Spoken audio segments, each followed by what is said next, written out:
السلام عليكم ورحمة الله وبركاته. اللهم صل وسلم على سيدنا محمد وبارك عليه.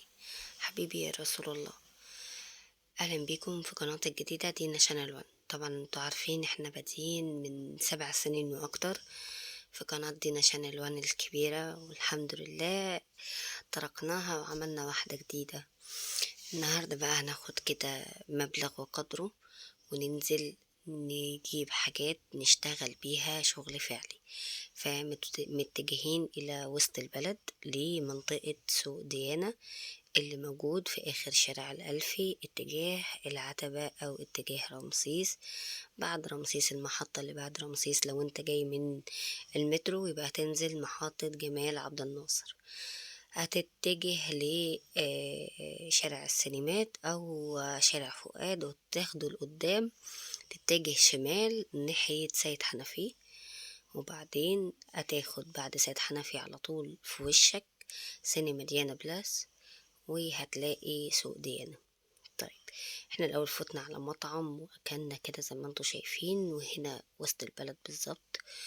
وكان في محلات طبعا عاملة احتفالات عشان خاطر راس السنة الجديدة. كان هنا لقمة عيش بتاع السوري، وكان في شاورما زي ما انتوا شايفين. حبيت طبعا اشارك معاكم اجواء وسط البلد في مصر، او دي القاهرة في مصر، او اشهر اماكن مصر الموجودة عندنا للناس اللي مش عارفين خارج مصر. دي المنطقة الراقية اللي في مصر شوية، ودي من أقدم مناطق مصر اللي احتلوها بقى زمان عندنا الإنجليز. ودي كلها إنشاءات أو ديار أو بيوت من إنشاء قديم جدا. ده شارع محرم بك. تمام. في هنا طبعا فنادق سياحية، وفي سينمات، وفي مطاعم زي ما انتوا شايفين، وفي كمان يعني مناطق فكرية بالنسبة للناس المثقفين.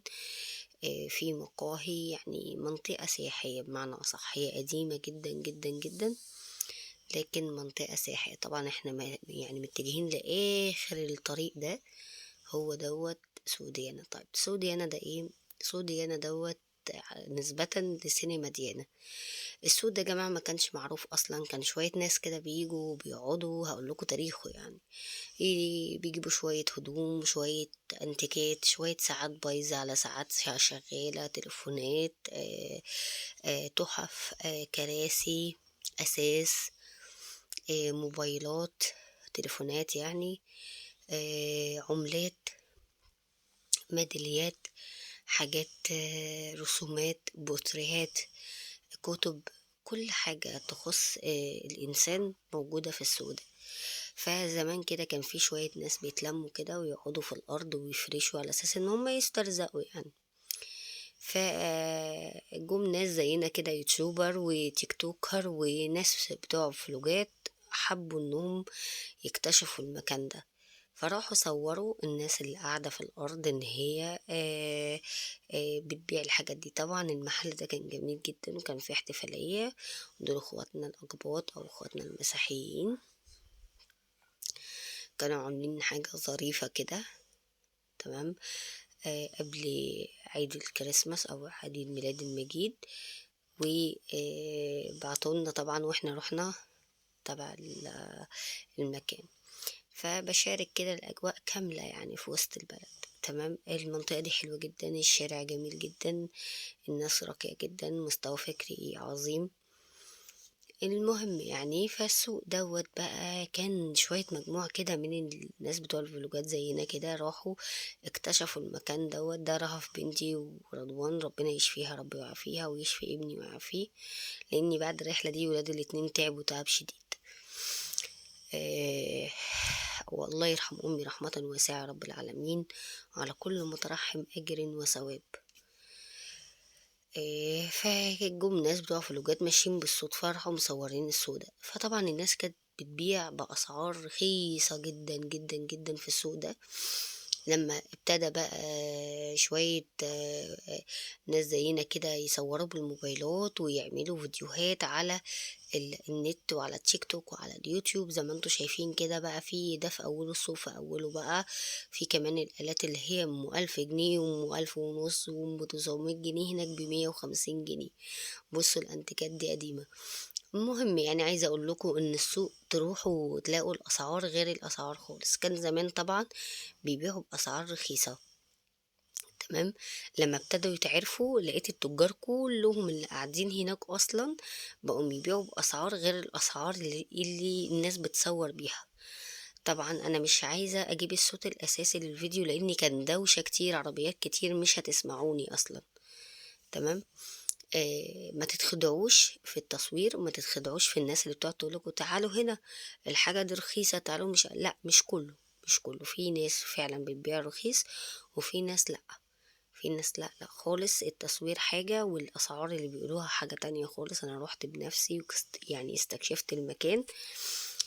لقيت المكان فيه حاجات كويسة وحاجات عالية في السعر، بس كخامة وكمنتج في حاجات ألماني، في حاجات من عصور قديمة جدا، أنتيكات يعني قديمة قديمة، يعني فضة وفي نحاس وفي غرف أطفال، غرف نوم، كراسي، عملات، تحف أثرية. يعني أنا استكشفت المكان، شفت حاجات كتير كتير كتير أنا عمري ما شفتها من يوم ما اتولدت. يعني في حاجات أنا كنت أول مرة أشوفها. هنا كنت بشرح لكم العنوان وبقول لكم ده الشارع الرئيسي سينما مديانة، وده تحتها في 3 شوارع. أول ما تدخل يمين وشمال وقدامك، كل ما تدخل الشارع تلاقي السوق ممتد لجوه لجوه لجوه. عايزة أقول لكم في أجهزة كهربائية بتبدأ من أول 100 جنيه. أهو أنا بشرح لكم هنا العنوان يمين وشمال بقى. يعني بصوا أنت تمشي في نص الشارع عربيات، وعلى إيدك اليمين وعلى إيدك الشمال هتلاقي إيه السوق،